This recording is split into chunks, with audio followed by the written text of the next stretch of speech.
What is going on, everyone? How about we travel on over and look at the city that Mickey Mouse calls his second home, Orlando, Florida. Orlando is a hub of family entertainment, pretty much for the whole East Coast. And stop typing. Technically, Disney is in a town called Lake Buena Vista, which is basically part of the Orlando metro area, so just don't. It's right here in case you don't know.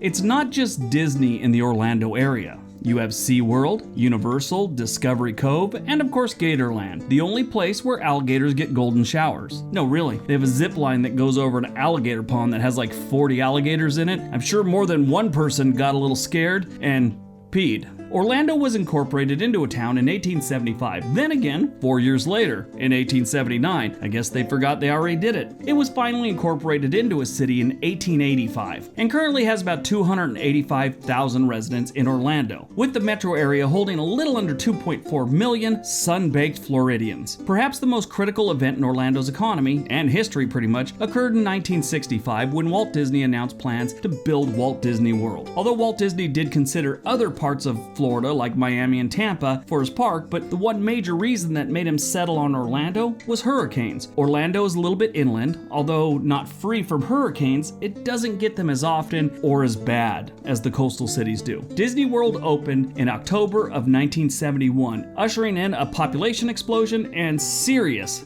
economic growth for the Orlando metropolitan area. As a result, tourism became the main industry for the area. Orlando now has more theme parks and entertainment attractions than anywhere else in the world. Orlando grew rapidly in the 1980s up to the first decade of the 21st century. Orlando is home to the University of Central Florida, which is the largest university campus in the United States in terms of enrollment. That was as of 2016. There is a lot of good reasons to move to Orlando. Living there isn't one of them. But hey, maybe you dream of making a career out of being a Disney princess. Who knows? Before you pack up your bags and change your name to Elsa, Ariel, or Belle, you should watch my top 10 reasons not to move to Orlando, Florida.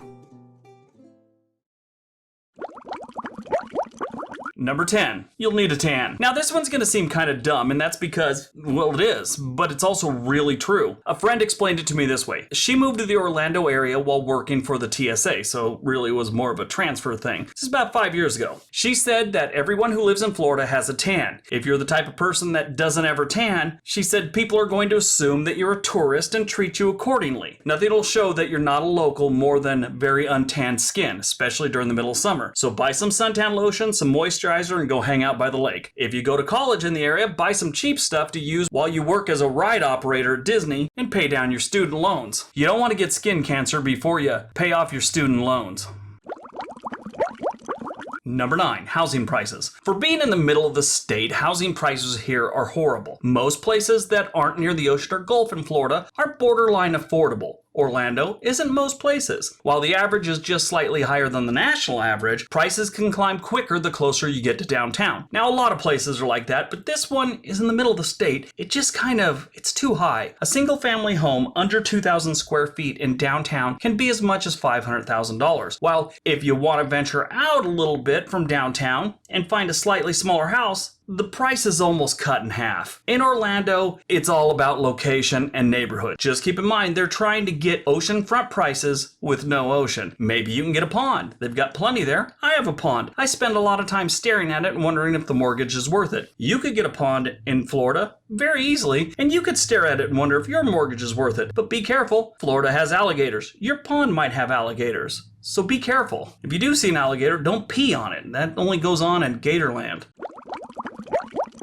Number 8, bugs. Bugs and retirees love Florida. They're everywhere in the state. Lots of residents have screened-in porches and even back patios to help keep the bugs out while they're enjoying the outdoors. They also never use the phrase early bird special, so retirees don't show up. If you see a tear in any of your screens in the house, you'll need to get it repaired fast before you gotta call an exterminator. See, it's not just alligators in Florida. You always have to keep in mind that the state is a giant swamp. Swamps have snakes, alligators, and tons of bugs.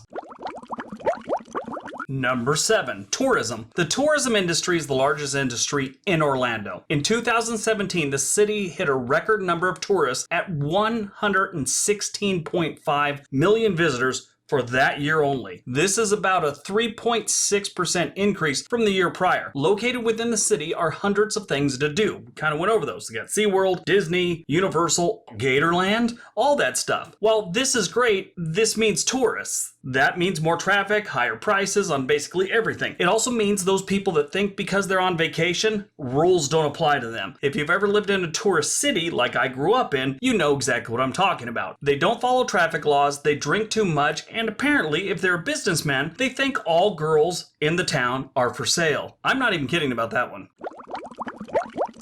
Number 6. Not on the ocean. Orlando is the 5th largest city in Florida and is the most inland of the top 5. This means there's no ocean anywhere around. When you think about living in Florida, you're more than likely thinking about living near the ocean. Unfortunately, the closest beach that's attached to the Atlantic Ocean would be Cape Canaveral, about an hour east. Now, there's plenty of lakes and rivers with beaches. However, they're really not beaches. The ocean has beaches. Lakes and rivers don't have beaches. Sure, people in Iowa and Kansas try and sell you on that, but it's just not true. It's not a beach. At the beach, you have rock-hard beach bodies. In Iowa, you have fluffy, pale lake bodies. Number 5. Natural disasters. Orlando is no stranger to natural disasters. In fact, locals may even be considered seasoned veterans in natural disaster preparations. Orlando experiences a hurricane nearly every single year during hurricane season. The good news is, being inland, it lessens the blow, say, versus one of the coastal towns. They get thunderstorms and sometimes even tornadoes. Unfortunately, should you ever experience a tornado, they're rare, in the city of Orlando, you can't even retreat to your basement. Since the environment here is very much like a swamp, it's pretty much swamp, it's nearly impossible to have a basement in or around Orlando. One good thing about tornadoes, they hardly ever happen. They also get wildfires in Florida, which screws up the air quality for most of the state when they get a really good one. Number 4, heat and humidity. If you enjoy being hot and sweaty, then this is your place. However, for the rest of us, it's hard to breathe and feels almost like your nose is lodged in a heavy-set man's belly button and you're suffocating. Be prepared to spend a lot on your utilities to cool your house down. Also, make sure you know exactly where the nearest swimming pool is at all times. Drink plenty of fluids. Beer doesn't count. Maybe Coors does. But drink plenty of water. The central part of Florida can get really bad. I spent a few summers in the Ocala area of Florida, which is a little north of Orlando, and it was brutal some days. Now, this is where someone always leaves a comment about how it's not that bad. Then they make some comment about how you're weak if it bothers you and it's, not that bad. To that person, I want to congratulate you for being a tough guy that likes to sweat while sitting under a tree or an awning. Congratulations. To that person, keep in mind, you might be acclimated to the weather. This video is directed towards newcomers, so they're not used to that weather, okay? Thanks. Number 3, low-paying jobs and the cost of living. The jobs are one of the worst things about living in Orlando. Unless you have a very favorable degree, you may have a pretty tough time finding a decent job in Orlando. While the unemployment rate is extremely low at only 2.8%, the income per capita is also extremely low at $28,000 a year, making the poverty rate sit somewhere around 19%. With all the theme parks and tourist attractions, many of them offer entry-level jobs that pay minimum wage. Now, if you make minimum wage or thereabouts, it's gonna be rough. The cost of living in Orlando is outrageous. Transportation is about 28% higher than the national average, and utilities are about 4% higher. The overall cost of living here is about 13% higher than the national average. Number 2, uninsured drivers. When making the move to Orlando, be sure you change your liability insurance on your car to full coverage. This is because Florida has the most uninsured drivers in the country at nearly 30%. That's nearly 30% of the drivers in the state of Florida have no coverage for themselves or their car. While this is frustrating because you're going to be paying for all of those who don't. That's just how insurance works. It may save you a lot in the long run if you just get full insurance. Insurance rates are already higher than most states in Florida, so you may hesitate to take that extra coverage. Don't, just do it.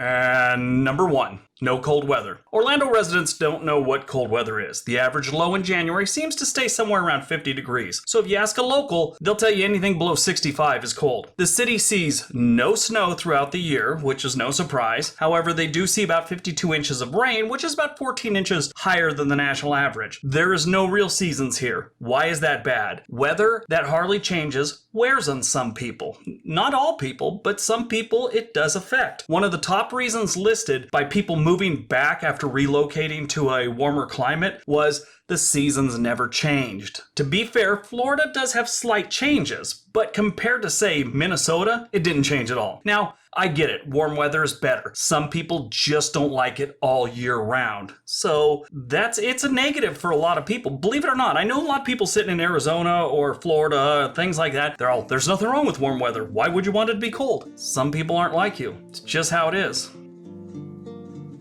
Alright, so that's my top 10 reasons not to move to Orlando, Florida. Hope you guys enjoyed it. Hope you got some information out of it. Florida's actually a really nice state. It's a lot of fun, especially Orlando area. They've got so many things to do. It's a lot of fun, I gotta admit. But it's just not the best place to move to. I mean, they don't have terrible crime or anything like that. They have a lot of reasons people wouldn't want to move there. I am traveling there. I'm taking the train there actually in October. The good news is I just got a new book, Love and Coffee. It's that same one, the Caffeinated Humor. I'm saving that till my trip, but I'll leave a link below if you want to pick that one up. It's a really good book. Don't forget all the rest of the links below. Don't forget to give a big thumbs up, hit that like button, leave me a comment. Don't forget to subscribe. Everybody have a great day. Be nice to each other.